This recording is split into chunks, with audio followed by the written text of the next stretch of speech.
എല്ലാവർക്കും പ്രമോ റിവ്യൂയിലേക്ക് സ്വാഗതം. ഈ റിവ്യൂ ഇഷ്ടപ്പെടുവാണെങ്കിൽ ഒന്ന് ലൈക്ക് ചെയ്തും സബ്സ്ക്രൈബ് ചെയ്തും സപ്പോർട്ട് ചെയ്യണേ. അപ്പോൾ ബാലേന്ദ്രനും അലീനയും കൂടി സ്റ്റാൻലിയുടെ വീട്ടിലോട്ട് എത്തി. അതുപോലെ സ്റ്റാൻലിയാണ് തൻ്റെ പപ്പ എന്ന് തിരിച്ചറിഞ്ഞതിന് ശേഷം ആദ്യമായി കണ്ടുമുട്ടുകയാണ് അലീനയും സ്റ്റാൻലിയും. അതിൻ്റെ ഒരു ആകാംക്ഷയും ഞെട്ടലും ഒക്കെ രണ്ടുപേരുടെയും കണ്ണുകളിലുണ്ട്. അന്നേരം ബാലേന്ദ്രൻ പറയുവാണ്, ഞങ്ങൾ ഇത്തിരി താമസിച്ചു പോയി എന്ന്. അന്നേരം അതൊന്നും സാരമില്ല എന്ന് പറഞ്ഞ് ബാലേന്ദ്രന് കൈ കൊടുക്കുന്നു. അത് കഴിഞ്ഞ് സ്റ്റാൻലി അലീനയ്ക്ക് കൈ കൊടുക്കുകയാണ്. ഹലോ അലീന എന്ന് പറഞ്ഞ്.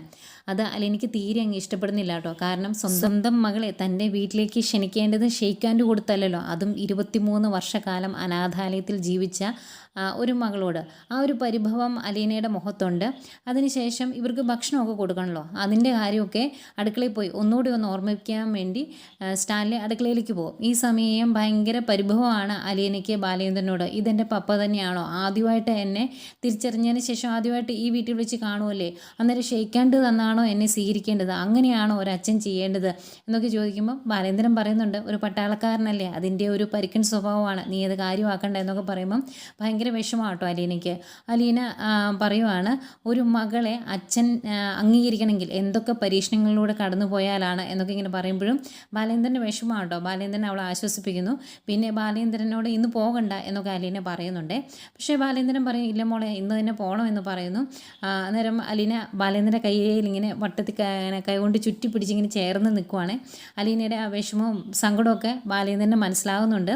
അതുകൊണ്ട് തന്നെ സ്റ്റാൻലി തിരിച്ചു വന്നതിന് ശേഷം ബാലേന്ദ്രൻ സ്റ്റാൻലിയോട് പറയുന്നുണ്ട്, ഇവൾ ഇത്തിരി ഇമോഷണലാണ്, അവളോട് സ്നേഹം പുറമേ കാണിച്ചാൽ പോരാ, ഉള്ളിലുണ്ടാവണം, അവൾ ബുദ്ധിയുള്ള കുട്ടിയാണ്, എല്ലാ കാര്യങ്ങളും അവൾക്ക് പെട്ടെന്ന് മനസ്സിലാകും എന്ന് പറയുമ്പം സ്റ്റാൻലിക്ക് മനസ്സിലായി ആ വാക്കുകളിലെ പരിഭവം. അതുകൊണ്ട് തന്നെ സ്റ്റാൻലി പറയുന്നുണ്ട്, എനിക്ക് ഒരുപാട് സ്നേഹം പണ്ട് കിട്ടിയിട്ടുണ്ട്, അതുപോലെ ഞാൻ എല്ലാവർക്കും ഒത്തിരി സ്നേഹം കൊടുത്തിട്ടുമുണ്ട്, പക്ഷേ എപ്പോഴോ എനിക്കതെല്ലാം നഷ്ടപ്പെട്ടു പോയി എന്ന് പറയുവാണ്. ബാലേന്ദ്രന് അത് കേൾക്കുമ്പോൾ പെട്ടെന്ന് മുഖം മങ്ങുവേ. എങ്ങനെയാണ് സ്റ്റാൻലിയുടെ ജീവിതത്തിൽ നിന്ന് സ്നേഹം കൊടുക്കുന്നതും കിട്ടുന്നതുമായ കാര്യങ്ങളെല്ലാം നഷ്ടപ്പെട്ടു പോയി ഒരു പരിക്കനായ മനുഷ്യനായതെന്ന് ബാലേന്ദ്രൻ അറിയാലോ. അതുകൊണ്ട് തന്നെ ബാലേന്ദ്രൻ്റെ മുഖം പെട്ടെന്ന് മാറുന്നു. അത് കഴിഞ്ഞ് ബാലേന്ദ്രൻ അവരോട് യാത്ര ചോദിച്ചങ്ങ് ഇറങ്ങിപ്പോരുവാണ്.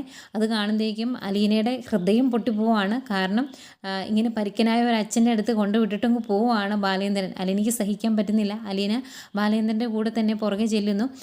എന്നിട്ട് വണ്ടിയുടെ അടുത്ത് പോയി നിൽക്കുക. അന്നേരം വണ്ടിയിൽ നിന്ന് അലീനയുടെ ലഗേജൊക്കെ എടുത്ത് പുറത്ത് വെക്കുന്നുണ്ട് ബാലേന്ദ്രൻ. അന്നേരം അലീന ഭയങ്കര പരിഭവമാണ്, അച്ഛ എന്നെ കൊണ്ടുവിട്ടത് നല്ല സ്ഥലത്ത് തന്നെയല്ലേ, ഇത് അച്ഛൻ്റെ നല്ല തീരുമാനമാണ് എന്നല്ലേ അച്ഛനെ ഉറപ്പായിട്ട് അറിയാലോ എന്നൊക്കെ പറയുമ്പം, മോള് വിഷമിക്കുമൊന്നും വേണ്ട, ഇത് നിൻ്റെ അച്ഛൻ്റെ വീടാണ്, നിനക്കിവിടെ ഒരു കുറവും ഉണ്ടാകുകയില്ല.